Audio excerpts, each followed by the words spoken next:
Hello friends, welcome you all. आज मैं आपके लिए जो वीडियो लेके आ रहा हूँ, देखिए बहुत ही इंपॉर्टेंट ये वीडियो स्पेसिफिकली लर्निंग वाले लोगों के लिए। राकेश झुनझुनवाला जी का ये स्टॉक टारगेट 130 प्लस काफी नजदीक आने वाला है, क्योंकि मूव ऑलरेडी स्टार्ट हो चुका है। तो चलिए देखते हैं, समझते हैं स्टॉक को डिटेल में। और आगे बढ़ने से पहले मैं आपको बता दूं, अगर आपने अब तक चैनल को सब्सक्राइब नहीं किया तो जल्दी से सब्सक्राइब कर ले, बेल आइकन को प्रेस कर ले, जिससे आपको नोटिफिकेशन आती रहेगी। प्राइस एक्शन सीखने के लिए आप मेंबरशिप ज्वाइन कर सकते हो, ज्वाइन बटन पर क्लिक करके। अब सीधे आपको लेके चलते हैं स्टॉक की तरफ। आप देखिए राकेश झुनझुनवाला जी, राकेश राधेश्याम झुनझुनवाला जी, देखिए कितने शेयर हैं, 5 करोड़ 47 लाख।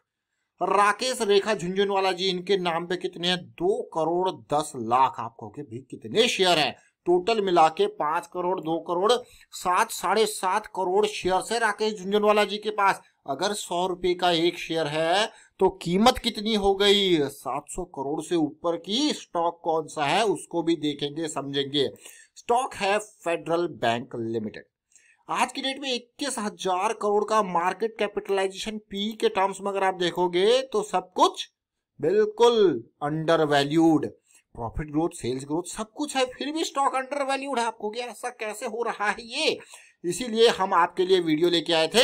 87 रुपए का स्टॉक, टारगेट 130 प्लस। झुनझुनवाला जी का ये स्टॉक आज नहीं, जून एंड में आपके लिए वीडियो क्रिएट किया गया था। अब जब हम आपके लिए जून में इसका वीडियो लेके आए थे, पेशेंस को देखना। अभी देखिए मंथली का चार्ट था फोकस, और ये प्रोसेस आपको बताई गई थी भाई कैसे ये मूव कर रहा है। करेक्शन आएगी, फिर रैली, करेक्शन, ब्रेकआउट के नियर है करेक्शन और एक्सपेक्ट कर सकते हो, ये पार्ट था। और मैं आपको यही कहूंगा कि देखिए जून वाला ये वीडियो, अगर किसी ने पेशेंस नहीं रखा होगा, डेफिनेटली उसका स्टॉप लॉस जरूर हिट हुआ होगा, अगर वो छोटे टाइम फ्रेम की बात करता है तो। लेकिन ये 130 का टारगेट कहां से आया भाई? सिंपल सी बात है, कोई नया फॉर्मूला नहीं, ऑल टाइम हाई की बात कर रहे थे। बट ये स्टॉक को जब हम देखेंगे, तसल्ली से समझने की कोशिश करेंगे अभी के टाइम फ्रेम के हिसाब से, तो आए हम फेडरल बैंक में। मंथली के चार्ट पे चलते हैं, समझने की कोशिश करते हैं। मंथली हमारा क्या होता है, लॉन्ग टर्म इन्वेस्टमेंट वाला पिक। अब आप देखिए तसल्ली से, सबसे पहले जून का वो महीना कौन सा, ये मंथ था जून का।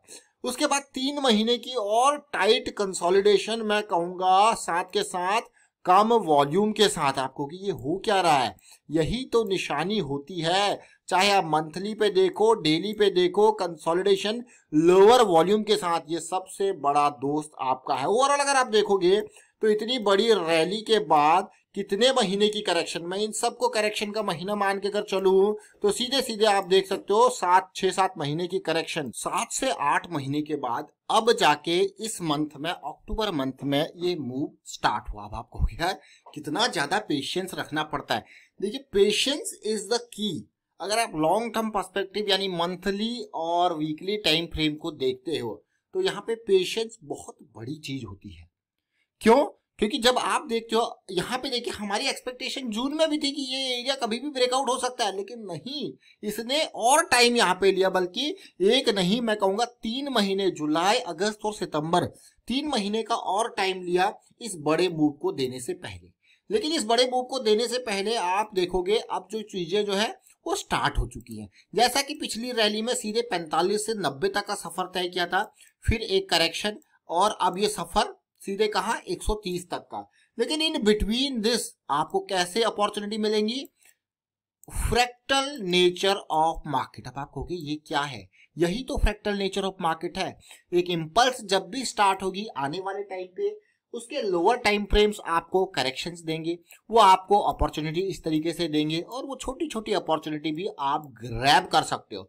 लेकिन जो भाई इतनी इंतजार, इतना पेशेंस जिसने किया होगा, मुझे ये लगता है कि उसको पूरा का पूरा इस सब्र का फल लेना चाहिए। और आप कहोगे वाह, जरा देखिए तसल्ली से फिर से राकेश झुनझुनवाला जी के स्टॉक को। मैंने अभी फिर से कोई नई बात नहीं कही है, वही बात जो आज से 2-3 महीने पहले फेडरल बैंक के बारे में की गई थी कि ये जब ऊपर जाएगा 130 तक, तो ये इन बिटवीन, यही चार्ट जो मैंने अभी ड्रॉ किया वही ड्रॉ पहले भी किया था। आप कहोगे यार वाह, ये तो बहुत ही, क्योंकि प्रोसेस वो सेम होती है।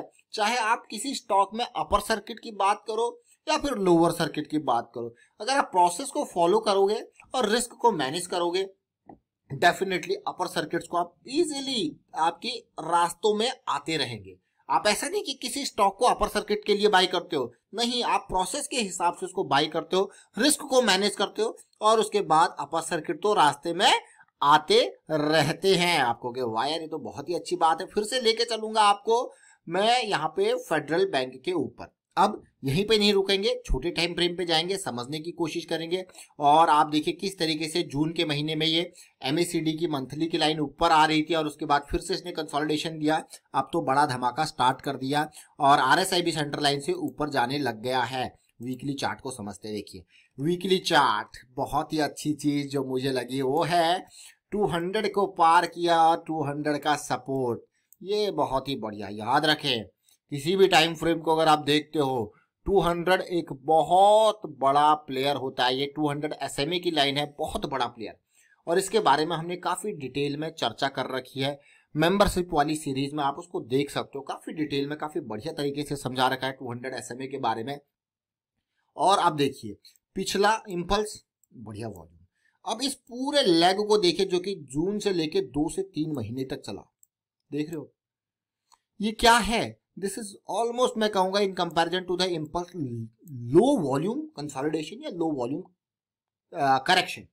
आप इसको कहोगे यार ये लो वॉल्यूम, हमेशा याद रखें स्मार्ट मनी के फुटप्रिंट, जब बनेगा इंपल्स तो आएगी बड़ा वॉल्यूम, जब होगा कंसोलिडेशन या करेक्शन तो वॉल्यूम का हो जाएगा डिक्रीज, और उसके बाद फिर से वॉल्यूम होगा इंक्रीज। मतलब वॉल्यूम जैसे इंक्रीज होना स्टार्ट हुआ, मैं ये नहीं कहूंगा देखिए पिछले हफ्ते ही ये स्टार्ट हो चुका था, पिछले हफ्ते के इन 2 कैंडल्स में देखिए कैंडल छोटी और वॉल्यूम बड़ा, कैंडल छोटी और वॉल्यूम बड़ा भी अगर आप देखोगे तो ये भी अपने आप में बहुत बड़ा सिग्निफिकेंस होता है एक स्मार्ट मनी के। कई बार आप देखते हो कि बहुत बड़ी रेड कैंडल बनी है, लेकिन उसके कंपैरिजन में जब आप वॉल्यूम देखते हो तो बहुत ही कम वॉल्यूम होता है।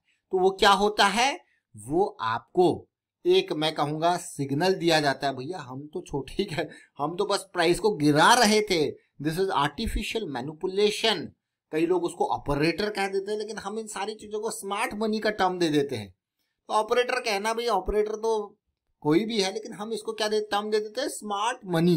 मतलब समझ रहे हो, मोटा पैसा जो कि चाहे कम वॉल्यूम के साथ चाहे बड़े वॉल्यूम के साथ एक यहाँ पे प्राइस में इंपैक्ट डाल सकता है। आप देखिए जबरदस्त तरीके से गिरावट विथ लेस वॉल्यूम, मतलब क्या, artificial fall, just a manipulation. अब आप कहोगे वाह यार तेजी आ गई, अब तेजी तो आ गई, लेकिन जरा समझिए अब आगे मौके कैसे मिलेंगे। फिर से भाई करेक्शन आएगी तो लो वॉल्यूम वाली करेक्शन आएगी, मजे आएंगे। हम कहां पहुंच चुके हैं देखिए, एमएसीडी सेंट्रल लाइन से ऊपर है, आरएसआई सुपर मोमेंटम एरिया में प्रवेश कर चुका है वीकली, यानी कि आने वाली करेक्शन और भी मजेदार होने वाली है। चलते हैं डेली टाइम फ्रेम पे। डेली टाइम फ्रेम पे बहुत कुछ और सीखने को मिलेगा। Understand the learning point. ये देखिए breakout, breakout area, breakout zone, देख रहे हो। अभी हमने कुछ टाइम लास्ट वीडियो में एक बात करी थी कि ब्रेकआउट अच्छा होता है या पुल बैक, तो बहुत सारे लोगों को मैं कहूंगा यही जवाब होता है कि ब्रेकआउट से अच्छा पुल बैक होता है। तो आप देखिए pull back with low volume in comparison to the impulse क्या होगी, डेली की swing, swing start, stop loss, almost बड़ी रैली आपने कैप्चर कर लिया। आपको क्या वाह यार ये तो बहुत ही अच्छी बात है। बुलिश क्रॉस, टाइट कंसोलिडेशन, जैसे कि आपने टाटा मोटर्स में देखा, इसी तरीके की टाइट कंसोलिडेशन को समझने की जरूरत होगी। अगर आप यहाँ पे देखोगे इस चीज को, क्या बना, हाई, हायर लो, रैली, ये देखिए, फिर पुल बैक, रैली, बेसिक वही चीज है। अगर आप इसी पार्ट को ही देख लो, देखो इस पार्ट को समझो, यहां से लेके यहां तक क्या सिचुएशन है। देखिए इस पार्ट को अगर मैं छोटे टाइम फ्रेम पे यानी कि आवरली पे लेके जाऊंगा, रैली करेक्शन, रैली करेक्शन, तो ये क्या है ओवरऑल। अगर आप देखोगे तो वीकली पे क्या है, ऐसे स्ट्रक्चर, डेली पे और छोटा स्ट्रक्चर, आवरली पे और क्लियर स्ट्रक्चर, यानी कि क्या है, fractal nature of market. Understand the fractal nature of market. तो अभी हम वीकली डेली पे तो भाग रहे हैं, लेकिन वीकली पे जब बड़ी करेक्शन आएगी तो वो आपके लिए और एक अपॉर्चुनिटी होगी। क्या 130 से पहले और करेक्शन आ सकती है? डेफिनेटली आ सकती है, और आपके लिए वो क्या होगी, अपॉर्चुनिटी। फिलहाल देखो क्या वॉल्यूम बना है आज की डेट में, वाह।